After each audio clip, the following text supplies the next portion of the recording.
Welcome back to The Explainer. Today, we're jumping straight into the deep end, tackling the incredibly dark and dramatic climax of the Squashlight Saga.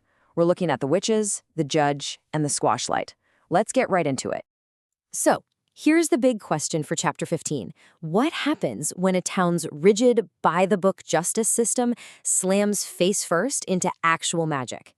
We're dropping right into this incredibly claustrophobic, tense jailhouse interrogation.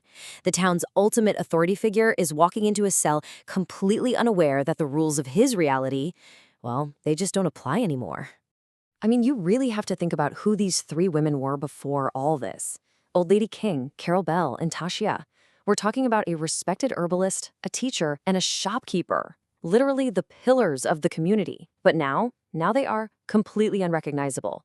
They've got this knotty, matted hair, soot-blackened teeth from literally gnawing on the filthy cell floor, and they're just prone to these random fits of manic cackling. The bog's magic has totally transformed them into these terrifying, unpredictable spent hens. And right into this nightmare walks our symbol of law and order, Judge Jackson Knott. He's sitting on a single milking stool in the gloom of the cell. Just picture the sheer terror and, honestly, the absolute absurdity of this moment. He's desperately attempting to maintain his dignified judicial control perched on this tiny little stool in the dark while these three women just smile at him with those terrifying soot-stained teeth. He is entirely, hopelessly out of his depth here.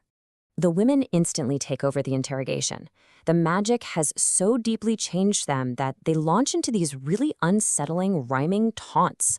Tosha just coos at him. He has spoken to someone who knows of witches. Notice the rhythm there. It's manic, it's chaotic. And it is deeply unnerving for a judge who walked in expecting your standard tearful confession. And the panic just builds from there. Old Lady King crows right back, he hopes he can keep from peeing his britches. The pacing is just frantic. They're completely stripping away Judge Knott's authority, basically reducing this incredibly powerful man to a terrified little kid. They're a coven now, acting as one cohesive, terrifying unit against him. Then we hit the climax of this whole chanted sequence. Carol Bell sings out, "When he discovers our deeds, we shall hang and be thrown in the ditches." And right after this, all three of them just collapse onto the cell floor in this fit of hysterical cackling, completely indifferent to the bruises and the dirt. It's total sensory overload for the judge and honestly a complete breakdown of any kind of legal order. When the judge finally manages to ask if they harmed the young scoundrel, Watt Walkhalter, the dark humor of the whole situation really shines through. Carol Bell casually replies, "I would never do that again." It's this almost polite conversational admission to the absolutely horrific crime of turning a boy into a pumpkin. They completely ignore the horror of it, complain about how unpleasant the whole ordeal was, and then just burst right back into that manic laughter. So the judge's reality is actively breaking. Desperate to make sense of it all, he tries to logically rationalize their madness by leaning on the old lore of the Curse of the Fates. He tells himself, okay, this is just psychological fragmentation. You know, one maiden lost in the past, one matron wandering the present, one only seeing the future. By diagnosing them with a known, categorized curse, he's frantically trying to protect his fragile worldview from the terrifying reality that actual, uncontrollable magic exists in his town. But wow, the judge's problems are really just getting started. This rapid escalation pushes us directly into Chapter 16. At midnight, he's conducting this terrifying jailhouse interrogation. By pre-dawn, he finds out the town is already out there building the gallows. And by dawn, the town square gathering is in full effect.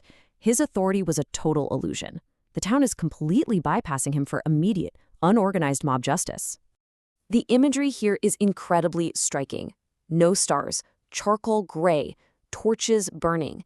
It is the darkest dawn imaginable. The morning light is totally choked out by the buildings and that heavy autumn canopy. The square is unnaturally dark, lit only by these tall, standing torches. It creates this oppressive, tense environment. You can almost smell the smoke and feel the chill in the air as this massive mob gathers out in the shadows. And who exactly makes up this mob? Well, this is an unprecedented trial of three formerly highly respected ladies. Yet you have kids literally skipping school just to watch the spectacle, all while the gallows are hastily erected right there in the square. This brilliant juxtaposition is really the core of Chapter 16. You've got the wild, unpredictable nature of magic clashing directly against the highly organized, eager brutality of everyday citizens just waiting for a hanging. So, Judge Knott climbs the gallows to address this murmuring crowd, and he has to somehow awkwardly summarize this absurdly gruesome fate. He declares, "They have transformed a young boy into a vegetable, pumpkin guts spread all over." He actually presumes the boy was eaten because of the guts left in the garden. He's trying so desperately to apply strict, formal municipal language to a chaotic, magical event that he doesn't even fully believe himself. Which, of course, leads us to a moment of ultimate political cowardice. The judge looks at the crowd and says, "I must leave it up to the people. Help me decide their fate." He knows passing a verdict here is total political suicide. The people want a show, and they want blood. So just to save his own job and standing, the judge completely shirks his sworn duty and tosses the fate of these three women directly into the hands of an angry mob. As the eerie cackling of the witches returns, echoing from the gallows all the way across that charcoal gray square, we are left with a seriously haunting question. What will the mob do with real magic? The rigid rules of justice have completely failed. The main authority figure has surrendered, and the town is standing face to face with the supernatural. So, who is truly more dangerous here? The witches lost to the magic of the bog, or the ordinary citizens out for blood? Let that sink in. Thanks for joining me for this explainer, and keep digging into the fascinating themes hidden within these dark tales.